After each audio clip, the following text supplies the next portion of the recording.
Alhaji Murtado Aleroleyin olùdásílẹ̀ end of sorrow. Gbogbo ayé tí wọ́n wà ní àyè torí pé kò sí ẹ̀yà tí ò sí bí gbogbo 36 states tó ṣẹ̀wá Nàìjíríà ló péjú sọ síbi pẹ̀lú candidate wọn. Awali àti ṣe ọjọ́ kẹjọ bàbá wa àgbà imam Sheikh Dr. Mas'ud Abdul Gani Adébáyọ̀ Ajókìdẹrù kẹta tí wọ́n jẹ́ the grand chief imam of Oyo land. Àwọn ni wọ́n jáde láyé.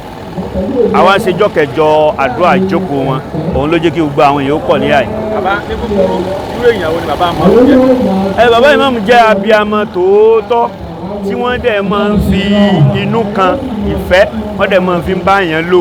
Bàbá imam sì jẹ́ nìkan tó jẹ́ wípé tí wọ́n bá rí tí wọ́n fẹ́ kó fẹ́ tí wọ́n á fẹ́ nǹkan yẹn fún yàn wọ́n wá fi ọgbọ́n wọ́n ó fi dọ́gbọ́n fàyàn mọ́ra kí bí bàbá ó sọ pé sẹ́mi pé yóò listing láti fẹ́ gbọ́ ìtumọ̀ yẹn kéèyàn fi wá gbẹnu lọ tó gbẹnu dákẹ́ bàbá wa sì máa ṣàlàyé òye ayé fún yàn. So bàbá imam jẹ́ abiyamọ tó tóbi gan wọn dẹ̀ ń ṣe aládàjẹ tí bàbá bá fẹ́ jẹun wọ́n máa fẹ́ kéèyàn ó pọ̀ níwájú àwọn kódà kó yẹ pé èṣù tí ó jù báyìí lọ gbogbo èèyàn ni ó jọ mú jẹ. So bàbá jẹ́ nìkan tó yẹ pé ìmọ̀ pọ̀ wọ́n dẹ̀ fi mọ wọn ṣàǹfààní káàkiri wọ́n wà máa ń fẹ́ káyéèyàn náà orí báwọn ṣe rí èyí nìkan ìní tó le jù nínú wa wọn wọ́n fẹ́ kéèyàn orí báwọn ṣe rí. So àwa máa ń họ ni a máa ń sá ni àmọ̀dọ́gbọ́n tó gbé lámọ̀dọ́gbọ́n tẹ fóònù. So wọ́n fẹ́ kéèyàn ó dàbí àwọn which is Ọlọ́run dẹ̀ dá wọn pé ó sá dá wọn lẹ́ni ẹ̀sà.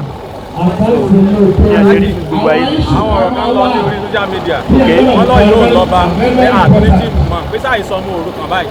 Ọmọ òrukàn ni wá o ọmọ òrukàn ni wá o ṣùgbọ́n ẹni tá a lè pè lọ́mọ òrukàn òun lẹni tó yẹ pé kò mọ ọjọ́ iwájú.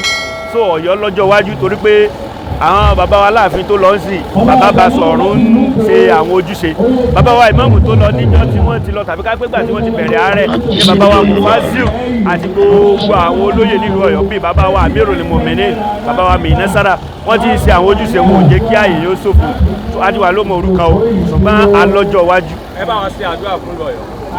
Ìlú Ọ̀yọ́ ò ní bàjẹ́ o àwọn ajíṣe bí Ọ̀yọ́ rédíò náà ò sì ní bàjẹ́ Ọlọ́run ó sì gbé yín ga tẹ́ẹ̀dì òkè. Àwọn Ọ̀yọ́ media practitioner àti Ọ̀yọ́ media lápapọ̀ àwọn náà ò ní bàjẹ́ Ọlọ́run ó gbé ògo wa ga yóò ṣe wá ní ògo Ọ̀yọ́ ògo ilẹ̀ Yorùbá ògo Nàìjíríà ògo Áfíríkà la hawla wala quwwata illa billahi alias.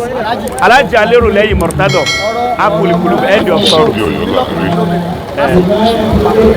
Ìkẹyọ̀kan tí gbogbo mùsùlùmí ìlú Ọ̀yọ́ lọ́kùnrin lóbìnrin ta ní òní unity. Àwọn tí yẹn jálàsẹ̀ wa bíi Amirul Mu'minin bíi bàbá wa tí yẹn jẹ́ Mufaziru bíi bàbá wa gbogbo àwọn àjíṣe bí Ọ̀yọ́ láàrí Ọ̀yọ́ ò ní ṣe bí bàbá ẹni kọ̀ọ̀kan.